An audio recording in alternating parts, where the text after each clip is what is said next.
নমস্কার সবাইকে, আশা করি তোমরা সবাই ভালো আছো। আজকে আমি তোমাদের জন্য জিআরবিটি গ্রুপ ডি পোস্টের প্রিভিয়াস ইয়ার কোশ্চেন সলিউশন করে দেব, যেখানে ইংলিশ সেকশন থাকবে,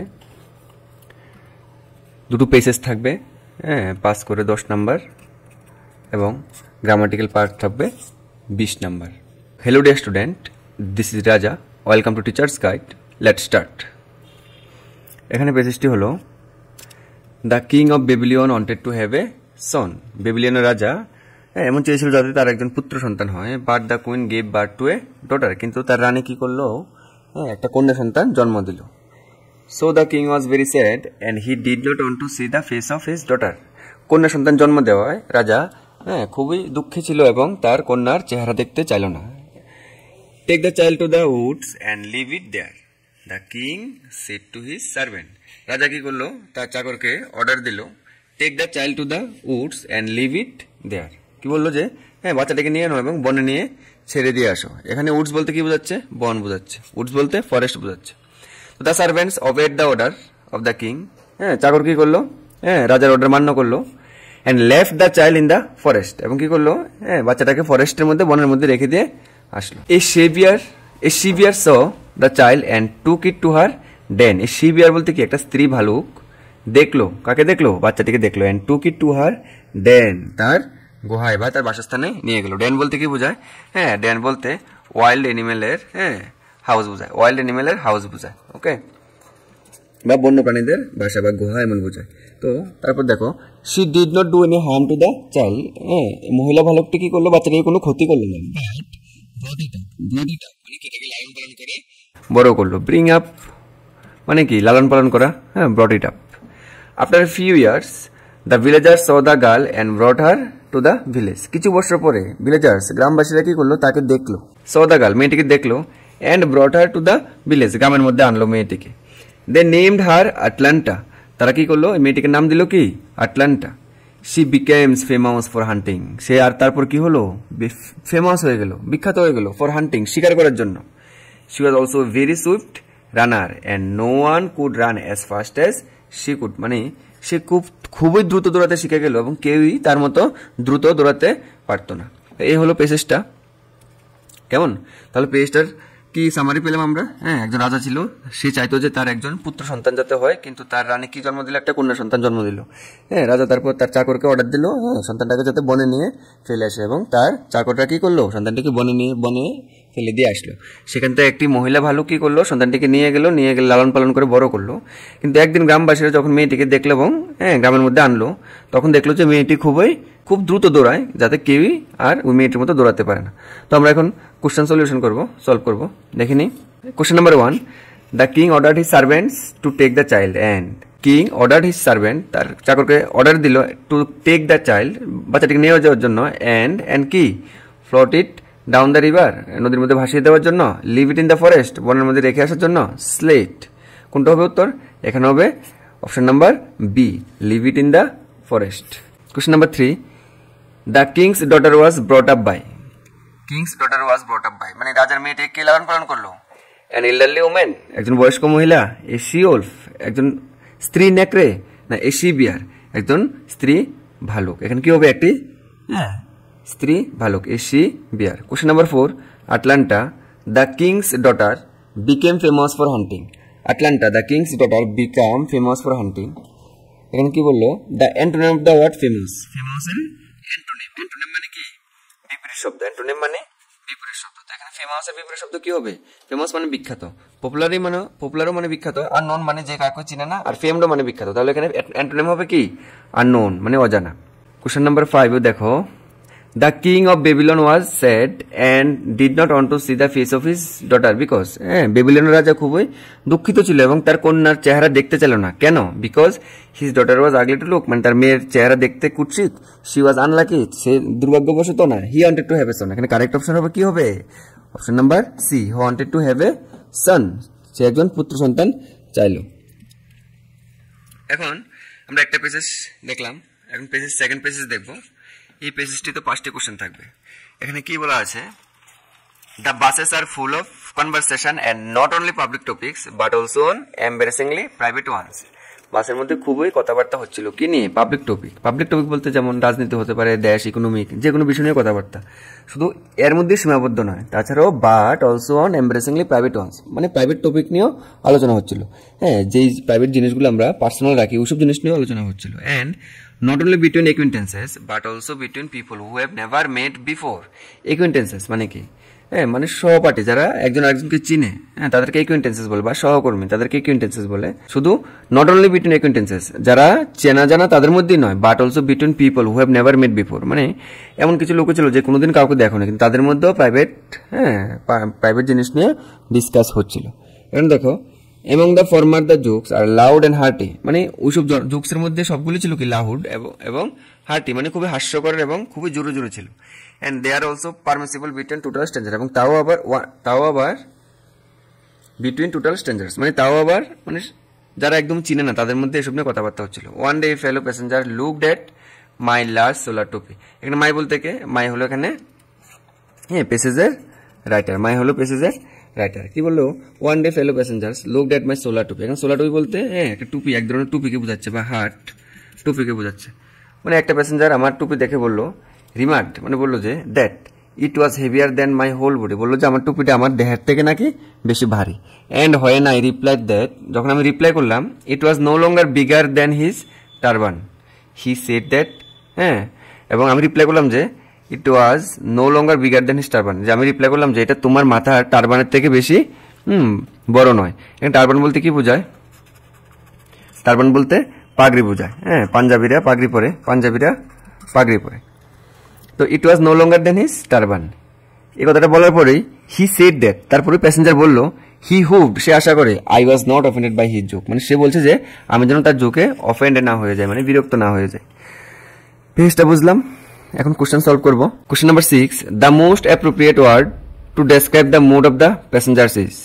কি বলেছে? প্যাসেঞ্জারের মুড কেমন ছিল প্যাসেজে? কি হবে? অফেন্সিভ, নাকি ফান্নি, নাকি রিল্যাক্স, নাকি নন অফ দ্য অ্যাবভ?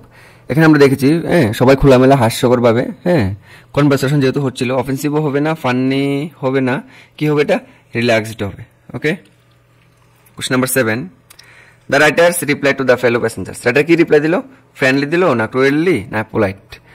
নম্রভাবে তো রিপ্লাই দিল, তাহলে এটা কি হবে? উত্তর পোলাইট হবে। এটা উত্তর ফ্রেন্ডলি হওয়ার কথা, ফ্রেন্ডলি হবে এটা। The writer's reply to the fellow passengers was friendly. Question number 8, the writer's reply made his fellow passengers feel.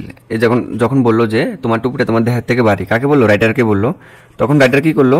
প্যাসেঞ্জারকে বললো যে it is not heavier than your turban, এটা তোমার পাগড়ির থেকে ভারী না। তখন এই কথাটা বলাই প্যাসেঞ্জারটা কি ফিল করলো? এম্বারেসড, নাকি অফেন্ডেড, নাকি ইন্ডিগনেন্ট? কি হবে? এটা correct answer option A, embarrassed. Question number 9, the phrase people who have never met before as used in the means, মানে কি? the phrase people who have never met before মানে এমন মানুষ যারা কোনোদিন আগে মিশনি, তাদেরকে কি বলে? বন্ধু বলে, নাকি স্ট্রেঞ্জার্স বলে, না অ্যাকুইন্টেন্সেস বলে? অ্যাকুইন্টেন্সেস মানে সহপাঠী, স্ট্রেঞ্জার্স মানে অচেনা, ফ্রেন্ডস মানে বন্ধু। তো এই people who have never met before কি হবে? এটা অ্যান্সার স্ট্রেঞ্জার্স হবে। Question number 10, from the passage it appears that the writer was arrogant, writer কি arrogant? একদমই না। রিজার্ভড? একদমই না। এমিয়েবল, নাকি নন অফ দ্য অ্যাবভ? এটা হবে কারেক্ট অ্যান্সার, কি হবে? এমিয়েবল, মানে কথাবার্তা বলে এমন। আমরা দুটো পেজেস সলভ করলাম, এখন গ্রামাটিক্যাল পার্টটি সলিউশন করব। এখানে কি দেওয়া আছে? এখানে 20টা গ্রামাটিক্যাল পার্ট থাকবে, গ্রামাটিক্যাল পার্টগুলো সলিউশন করবে। এখানে ড্যাশ আমব্রেলা ইজ দিস, কি হবে? হুম, কাকে? হুজ, কার? হুজ কোনটি? D, none of the above. তাহলে হুজ আমব্রেলা ইজ দিস, কি হবে? এটা হুজ আমব্রেলা ইজ দিস, এই আমব্রেলাটা মানে ছাতিটা কার? এখানে কি বলেছে? সিমিলার ইন মিনিং বার করতে বলেছে। পারলে সিমিলার মিনিং কি হবে? পারলে মানে কি? পারলে মানে কথাবার্তা। তখন পারলে কি হবে? ডিসলোকেশন তো কোনো অর্গান বা কোনো কিছু ডিসলোকেট, এক স্থান থেকে কোনো স্থানে সরে যাওয়া। ডিস্ট্রাকশন তো ধ্বংস। আর ডিসকাশন, যেহেতু পারলে মানে কথাবার্তা, তো এটা হবে কি? সিমিলার মিনিং হবে ডিসকাশন। এরুডাইটের সিমিলার মিনিং কি হবে?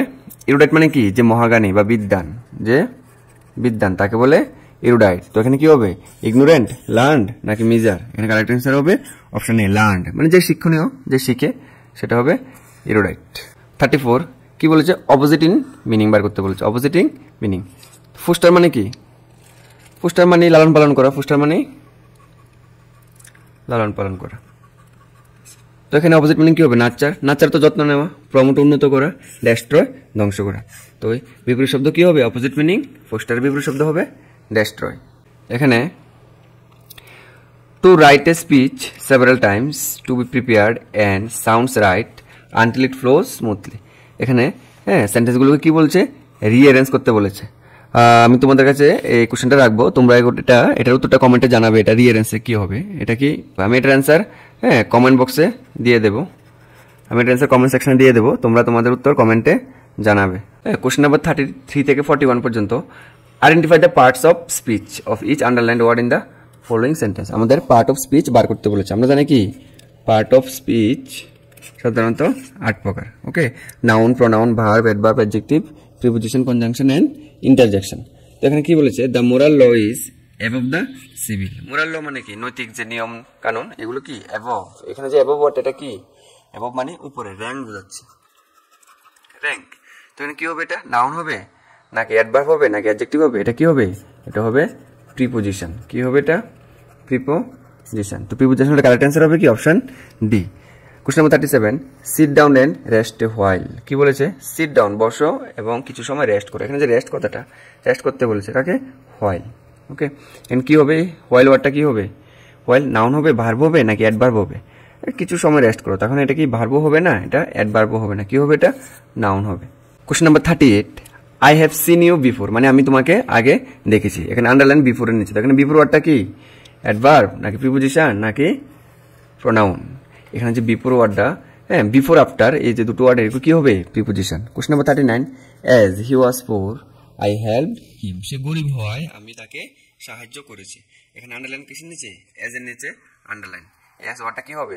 প্রোনাউন, প্রিপোজিশন, কনজাংশন নাকি নন অফ দ্য অ্যাবভ? এখানে যে এজ ওয়ার্ডটা, এই দুটো সেন্টেন্সকে জোড়া দিচ্ছে। I helped him as he was poor, বা as he was poor I helped him. সে গরিব হওয়ায় আমি তাকে সাহায্য করেছি। আর যখন কোনো একটা ওয়ার্ড দুটো সেন্টেন্সকে একসাথে করে, তখন তাকে আমরা কি বলি? কনজাংশন বলি। Question number 40, question number 40, both of them are dead, তাদের মধ্যে দুজনই মৃত। এখানে বোথের নিচে আন্ডারলাইন। এখানে কি হবে? এটা অ্যাডজেক্টিভ, প্রোনাউন, অ্যাডভার্ব। আমরা বোথ অফ দেম, বোথ কাকে বোঝাচ্ছে? দেমকে বোঝাচ্ছে, বোথ অফ দেম। তাহলে দেম মানে কি? দেম হলো একটা প্রোনাউন, দেম হলো একটা প্রোনাউন। তো আমরা জানি কি, যখন কোনো একটা ওয়ার্ড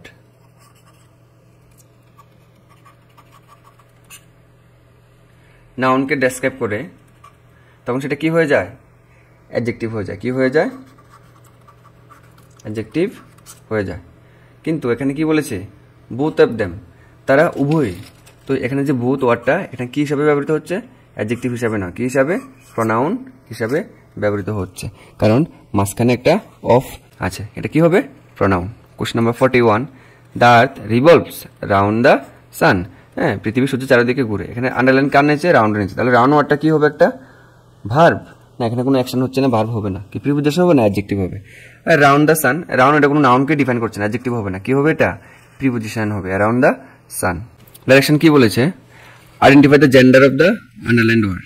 যে জেন্ডার একটা নাউনের টপিক, আমি এটা নিয়ে ক্লাস করিয়েছি, তোমরা আই বাটনে ক্লিক করে ক্লাসটা দেখে নিতে পারো। জেন্ডার সাধারণত 4 প্রকার: masculine gender, feminine gender, common gender, আর একটা হলো কি নিউটার জেন্ডার। এই 4টা জেন্ডারের মধ্যে মাস্কুলিন জেন্ডার মানে মেলকে বোঝায়, ফেমিনিন জেন্ডার তো মানে ফিমেলকে বোঝায়, আর কমন জেন্ডার মানে কি মেল ফিমেল দুটোটাকে বোঝাবে। আর মানে দুটোটা মিলেই বোঝাবে, মানে কোনোটাকে স্পেসিফিক্যালি বোঝাবে না, তখনই তাকে বলে কি কমন জেন্ডার। আর নিউটন জেন্ডার মানে নন লিভিং থিং। ওকে, এখানে কি বলেছে? দ্য অ্যাপ্লিকেন্ট মানে কি? যে আবেদন করে, মাস্ট সাইন দিস ফর্ম, অবশ্যই ফর্মটা সাইন করতে হবে। তো এখানে কি কোনো পুরুষ বোঝাচ্ছে, মহিলা বোঝাচ্ছে না, তাহলে অ্যাপ্লিকেন্ট কি হবে? এটা কমন জেন্ডার হবে। Question 43, the old spinster is in a bad mood today. Spinster মানে কি? এখানে একটা অবিবাহিত মহিলা বা কুমারী, অবিবাহিত মহিলা। কি হবে? এটা কুমারী। তো কুমার এটা কি ফেমিনিন জেন্ডার হবে না কমন জেন্ডার না নিউটন জেন্ডার? এটা কি হবে? এটা হবে feminine gender. Question number 44, what is the feminine form of Fox? Fox মানে কি শিয়াল, মানে এটা কি মাস্কুলিন জেন্ডার, এটা হলো মাস্কুলিন জেন্ডার। তার ফেমিনিন ফর্ম কি হবে? বিচ। বিচ বলতে হ্যাঁ ফিমেল কুত্তাকে বোঝায়, ডো হরিণের ফিমেলকে বোঝায়, হরিণ হ্যাঁ মানে স্ত্রী হরিণ, আর ভিক্সেন কি হবে? এটা ফক্স মানে ভিক্সেন হবে। Question number 45, which of the following is the masculine form of goose? Goose মানে কি? হংসী, মানে স্ত্রী হাঁস, স্ত্রী হাঁস। তো স্ত্রী হাঁস, তার মাস্কুলিন জেন্ডার কি হবে? ড্রেক, গ্যান্ডার নাকি বাঘ নাকি নান অফ দ্য অ্যাবভ? কি হবে এটা? Gander. Okay. Question number 46, I have dash 1 rupee note. কি বলেছে এটা? Fill in the gap choosing the most appropriate word given below. I have dash 1 rupee note, এটা আর্টিকেলের পার্ট, এটা আর্টিকেলের পার্ট। আমরা জানি কি আর্টিকেল দু প্রকার, ইনডিফিনিট এ এন, একটা ডেফিনিট আর্টিকেল দা। এখানে কি হবে? I have dash 1 rupee note. এখানে কি সাউন্ড, কি ওয়ার্ড এসেছে? ও। ও মানে কি? একটা ভাওয়েল ওয়ার্ড। আমরা জানি কি ভাওয়েল ওয়ার্ডের আগে কি বসে? এন বসে। এখানে কি এন হবে? এখানে এন হবে না, কারণ আই হ্যাভ 1 রুপি নোট। যদি হ্যাঁ আর্টিকেলের বেলা ওয়া উচ্চারণ হয় তাহলে কি বসে? এ বসবে, এন বসবে না। কি বসবে? এ বসবে। I have a 1 rupee note. He can play dash flute. He can play, এখানে ফ্লুট মানে কি? বাঁশি। ফ্লুট মানে বাঁশি। বাঁশি অনেক ধরনের আছে, হ্যাঁ। তো একটা মানুষ এখানে যেহেতু আননোন, তাহলে সে কি একটা বাঁশি তো বাজাতে পারে, এমনই আমরা ধরে নেব। তো he can play a flute নাকি এন ফ্লুট নাকি দা ফ্লুট? এই ফ্লুট মানে কি? যে কোনো ধরনের বাঁশি হয়ে যাবে, এন তো হবেই না, তাহলে কি হবে? দা ফ্লুট। সে একটি বাঁশি বাজাতে পারে। Question number 48, they adopted an orphanage dash air. তারা কি করলো? একটা অরফান মানে কি অনাথ ছেলেকে দত্তক নিল। অ্যাডপ্টেড মানে দত্তক নেওয়া। এস ড্যাশ এয়ার, এখানে যে হেয়ার এটার উচ্চারণ যে আওয়ার আর অনেস্ট। আমরা এগুলোর উচ্চারণ হ দিয়ে করবো না, এগুলো উচ্চারণ হ দিয়ে করবো না। এই দুটোর বেলা আমরা কী দিয়ে উচ্চারণ করি? আ দিয়ে উচ্চারণ করি, হ্যাঁ। এটার বেলা উচ্চারণ করি অ দিয়ে, অনেস্ট। আর আ উচ্চারণ করি আওয়ারের বেলা, আর এটার উচ্চারণ হবে এয়ার। এয়ার মানে আমরা কি জানি, যখন ও এ ই এই যে ওয়ার্ডগুলো থাকে, ও হ্যাঁ এই ওয়ার্ডগুলো থাকলে আমরা কি ভাউল সাউন্ড উচ্চারণ হয়। কি সাউন্ড? Vowel sound. ভাউল সাউন্ডের সময় কি হয়? এন বস। তখন কি হবে? এটা they adopted an orphan as an heir, as an heir. আর হ্যাঁ এয়ার মানে কি? উত্তরাধিকার, উত্তরাধিকার, উত্তরাধিকার। Question number 49, this grapes dash sour. হ্যাঁ দিস গ্রেপস, এখানে কি প্লুরাল সাবজেক্ট, এখানে কি প্লুরাল সাবজেক্ট ড্যাশ সোর। তো ভার্বটাও কি হবে? ভার্বটাও কি হবে? প্লুরাল ভার্ব হবে। তো আমরা জানি কি প্লুরাল ভার্বে এস এস আই এস বসে না, টেস্টেড হবে না, হ্যাভ টেস্টেডও হবে না, আর টেস্টিংও হবে না। কি হবে? This grapes taste sour. Question number 50, choose the sentence with correct punctuation marks among the options given below. এখানে কি বলেছে? Hari my brother is about to reach Mumbai. Hari আমার ভাই প্রায় মুম্বাই হ্যাঁ বোঝাচ্ছে, প্রায় পৌঁছে গেছে এমন। এখানে যদি আমরা এগুলো কি করি? কারেক্ট পাঞ্চুয়েশন মার্ক করি, তাহলে কি হবে? Hari my brother is about to reach Mumbai. Hari my brother is about to reach Mumbai. Hari my brother is about to reach Mumbai. এখানে কারেক্ট পাঞ্চুয়েশন মার্ক করবো option number A, Hari comma my brother comma is about to reach Mumbai. এই question সেটটা solution করলাম 30টা question. তোমাদের যদি কোনো কোশ্চেনে হ্যাঁ ডাউট থাকে তোমরা কমেন্ট সেকশনে জানাবে, আমি চেষ্টা করবো তোমাদের ডাউট ক্লিয়ার করে দেওয়ার। এবং এই যে এখানে যে সাবজেক্ট বা এগ্রিমেন্ট, হ্যাঁ আমি অনেকগুলো আমার চ্যানেলে অনেকগুলো ক্লাস করিয়েছি, তোমাদের যদি ইচ্ছা থাকে তাহলে দেখতে পারো। হ্যাঁ খুবই হেল্পফুল ইনফরমেটিভ ভিডিও আছে। তো আজকে এখানে আবার কথা হবে আগামী ভিডিওতে। Thank you guys, keep supporting and watching, stay connected with teachers guide. Thank you.